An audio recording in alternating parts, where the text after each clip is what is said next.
because this is gonna be this is pretty involved, and we'll go ahead. We'll watch this. The best quest line ever made by Blizzard.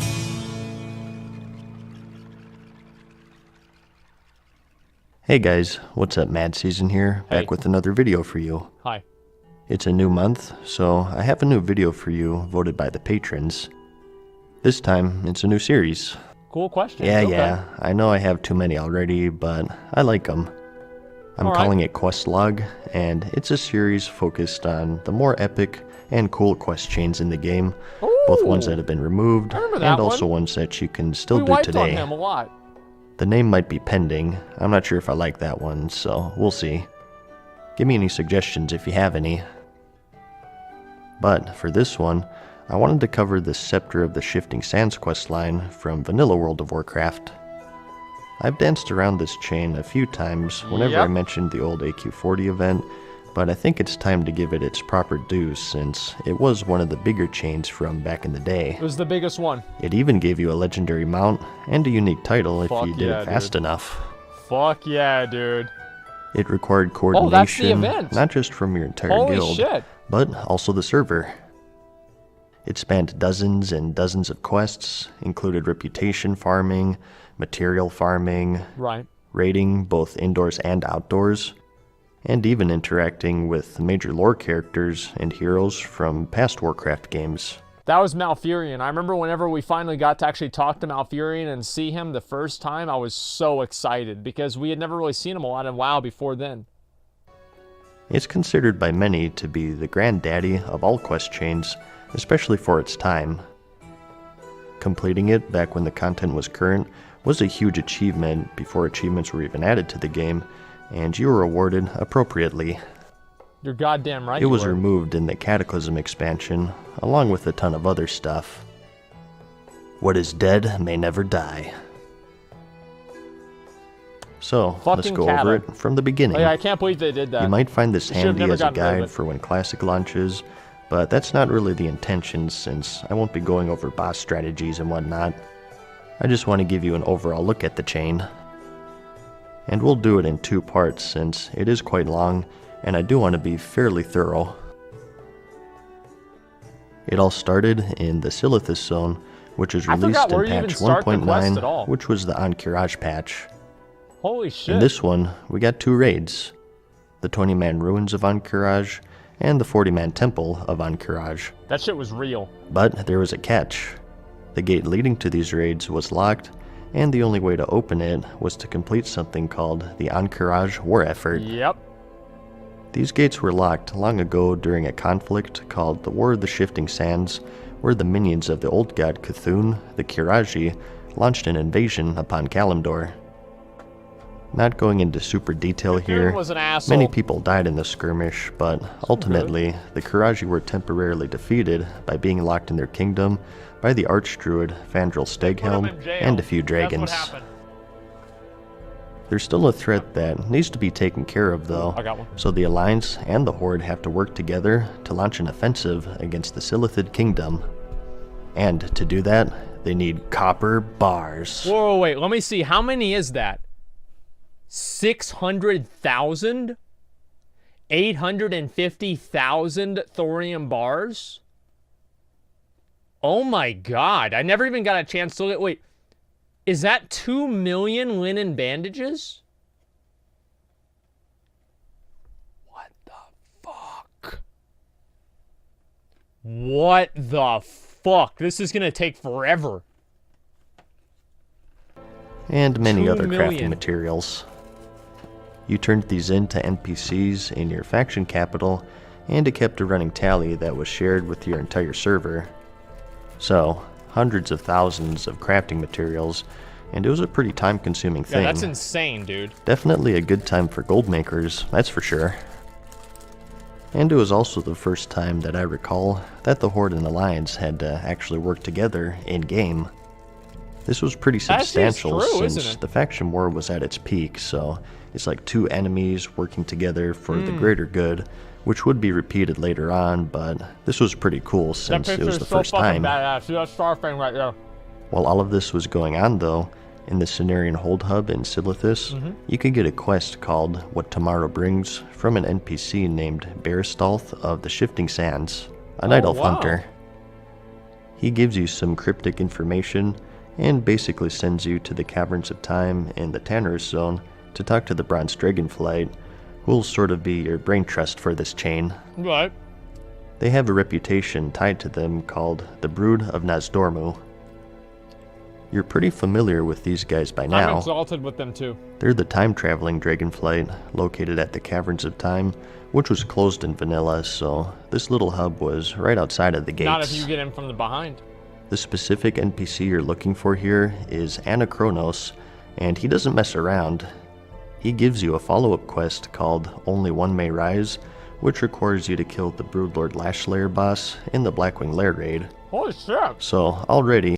That one's 0 to 60 real quick. I was like, oh yeah, go talk to this guy. Everything's gonna be fine. It's like, yo, go clear BWO, you fucking bitch. Oh my god, I forgot all about that. And you get 57 silver whenever you kill him. I need to take a piss. I'll be right back. Sorry about that. We have some raiding content here. At this point, though, if you were a serious guild, this wasn't a huge challenge as he was only the third boss in the raid. It was a joke, boss. The only challenging part was that, until a Burning Crusade patch, just one head dropped for just one person out of your entire 40-man raid. Yep. Well, it makes sense if you think about it. One Draconid drops one head.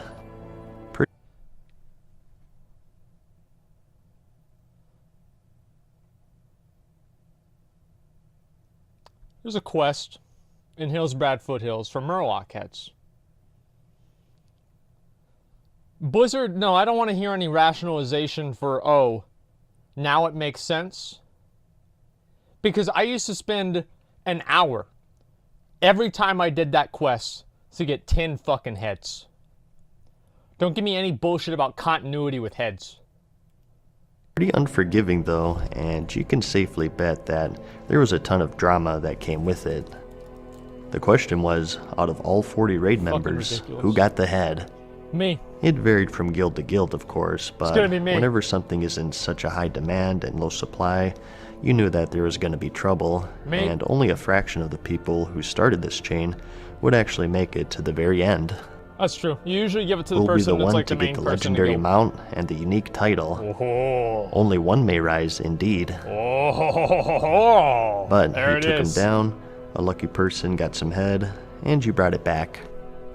This is personally where my quest ended back in the day, but if you continued, you got the next part titled The Path of the Righteous.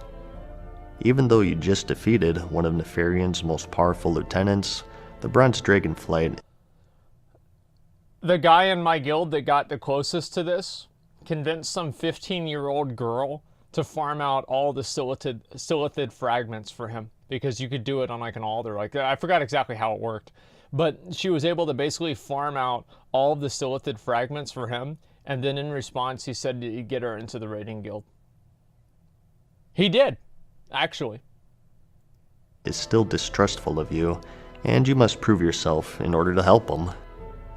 You're given a special badge called the Agent of Nazdormu, and if you have this in your bags, upon killing silithid creatures in the game, you're able to loot carapace fragments from them.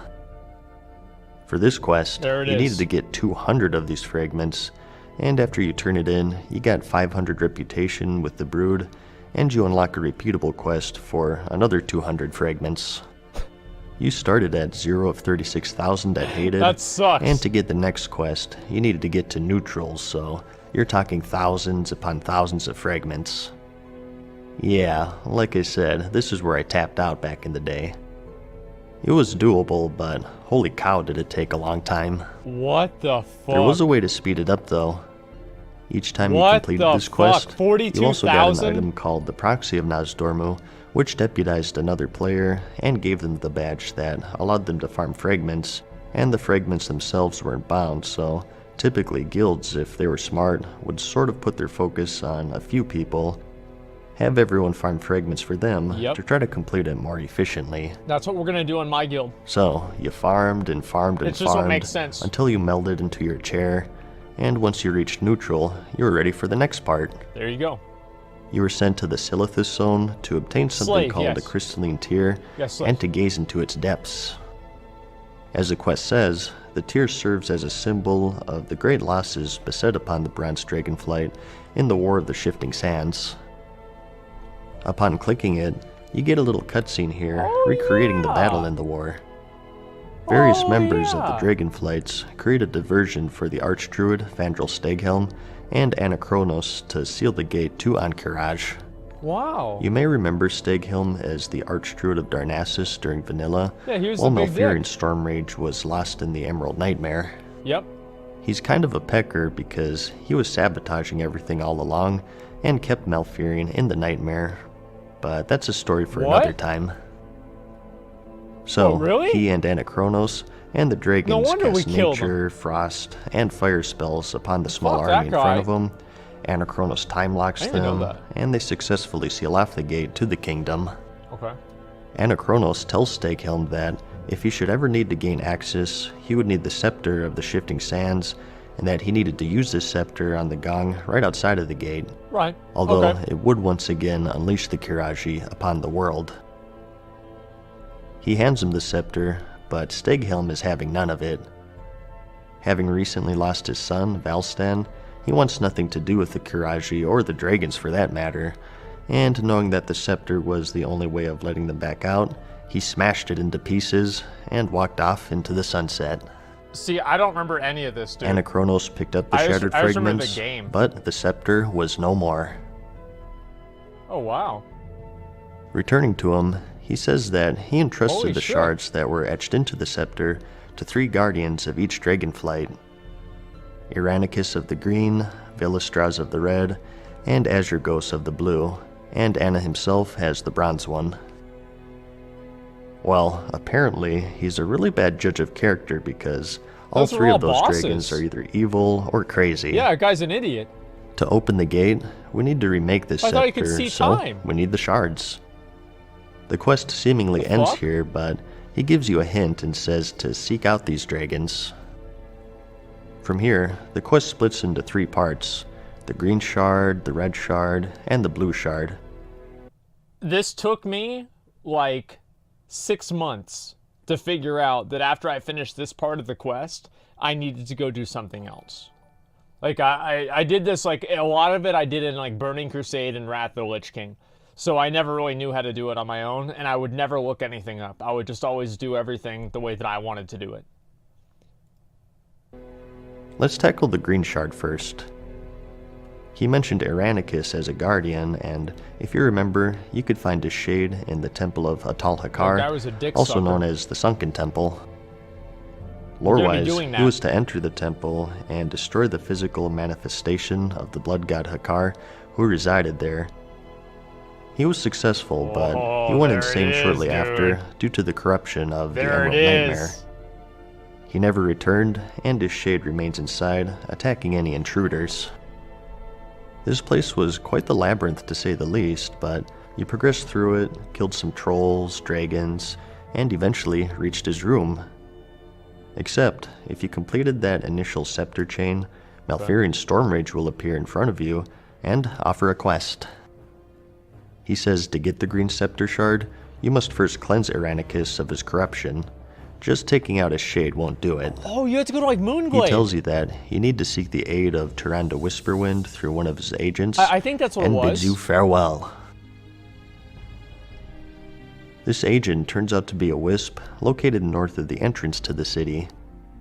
It pierces your thoughts and tells you that Tyrande will be notified of her plans to cleanse Iranicus, and you're sent to the Keeper Remulos in the Moonglade hub to the east. Yep. This was Remember, really hard. Iranicus is in the Emerald Nightmare along with Malfurion, I didn't and know we need to pull Iranicus him was in out it. to cleanse him. Oh, But yeah. it has to be of his own will, so we have to lay a trap for him and use Malfurion's physical body as bait to lure him out.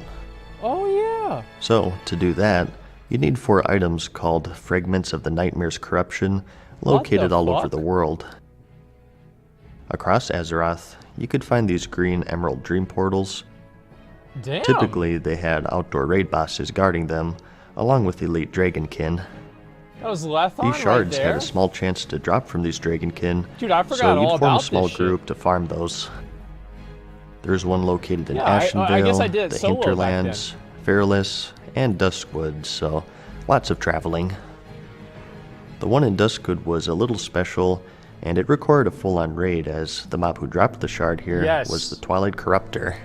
Yep, I did This guy this on didn't my drop own. any I tried loot to aside solo from him. the shard, and he was designed for a full raid of 40 people to Yep. take him down, so again, being in a guild It's not was a that hard. necessity. It's not that hard. But once you had the shards, you're ready to summon Aranicus. Remulos walks over to the hub, Nighthaven, which is swarming with guards, preparing Yep. for the oncoming assault Yeah, of this the part Green was Dragon. really fucking good now. He begins the summoning ritual I did this with a group above of the like nearby 3 lake, people. and Aranicus arrives. The hub is swarmed with ghostly shades, and you have to defend the townsfolk until Tyrande arrives to Yep. cleanse Aranicus.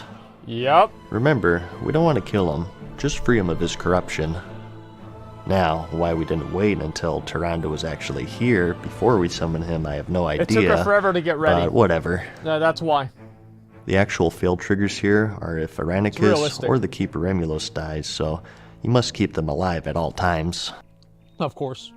It required at least one full raid if I remember correctly. Typically, guilds would even call in I other would say it guilds did. to Yeah, it sort was of about help that them hard. out since this was out in the world.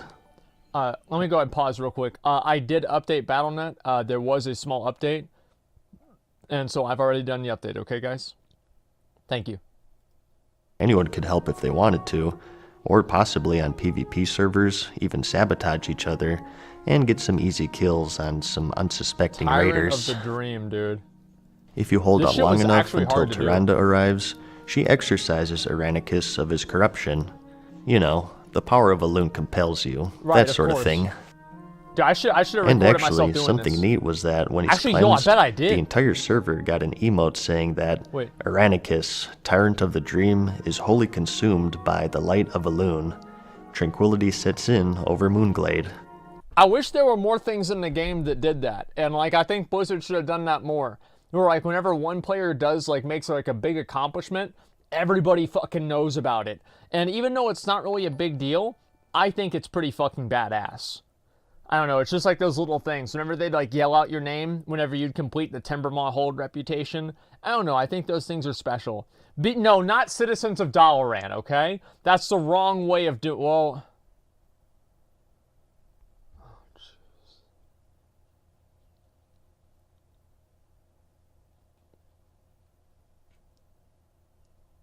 That is true. That's very true. Holy shit, I didn't even think of that. This mystified people back in the day. They'd go, who the heck is Aranicus? That's what I thought back then, not knowing the full Yep, extent about of the right. quest chain. So, a pretty tough event. But if you're successful, you got the Green Scepter Shard. Just 2 more to go. What about the... And you also got a choice between a Caster Nature Resistance Wow. necklace or some Agility Nature Resistance boots. Damn, that's actually really fucking These good. are pretty Holy appropriate shit. rewards because one of it's the AQ. bosses in Encourage, you know, the place we're trying to unlock, Yeah. required a lot of nature resistance to kill, so Oh my these were God. actually pretty useful to have. Damn, I forgot all about that. Alright, this is about the halfway point, I I'd probably say. held on to that Maybe item. a bit past it. Like I said, this one's a doozy, so I'm gonna take a break here and finish up later. Keep an eye out for part 2, which will hopefully be done within a week. In that one, we'll finish up with the 2 remaining shards, talk about the finale, the rewards, and all of that good stuff, so I'll see you then. I hope you enjoyed this series. I think it could have some potential since there are a lot of cool quest chains in the game. This is what it was all and about, like man. I said, not just the ones Like that doing were quests removed. like that, like the raid level There's a few quests. current ones that I'd like to talk about as well. Okay, which ones? But I just figured that I'd knock this one out first since it's like the holy grail. Yeah, you're goddamn right. it is. Anyways, that's all I got, I guess. I hope you found the video We'll go to the interesting next one or after this. entertaining. Yeah, and guys, I know obviously it's on sub mode right now. We've got a, so basically, actually, I don't even know if I can make that joke. Never mind. Anyway, like as soon as the bot, they deal with the bots, we're going to take it off sub mode. Okay, guys? It's just so the mods can keep up with the bots.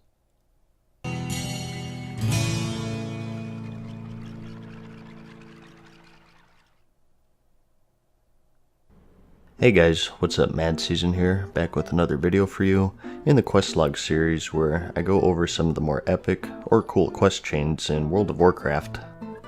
In this one, we're returning to the Scepter of the Shifting Sands chain.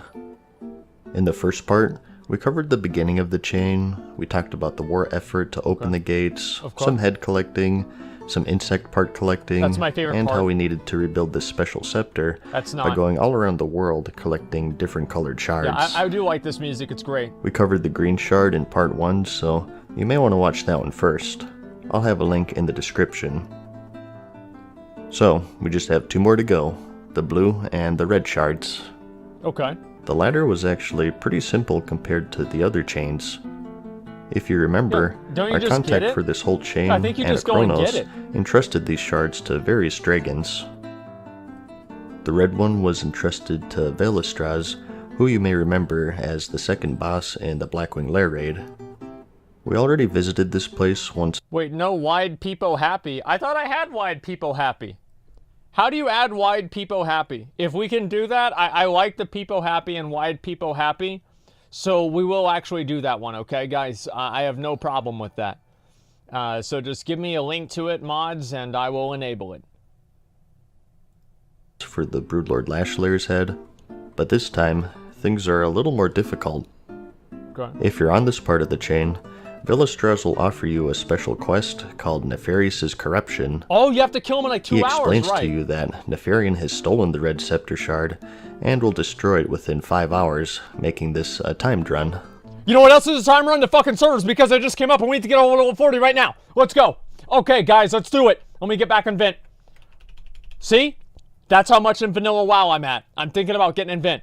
You ready, dude? This is Discord, not Vent. I know, dude. Let's fucking go. Okay, let's go to work. I'm unlocked. Let's go. Where are we going? Where are we going? Where's everybody else? Who cares? We gotta fuck them, dude. Let's go. Okay, well, let's go kill the Murlocs. Let's go kill the Murlocs. No, let's go. Fuck, there's Esfand. Okay, let's all 3 of us. Fuck Gotchi. Fuck everybody else. Yeah, Let's go. tell Let's Mitch and go. Gotcha Fuck to log on. everybody else. Tell Mitch and Gotcha to log on. Let's go. Let's go. XP Let's bar. go. Yeah, Fuck, yeah, man. yeah, Let's yeah. go.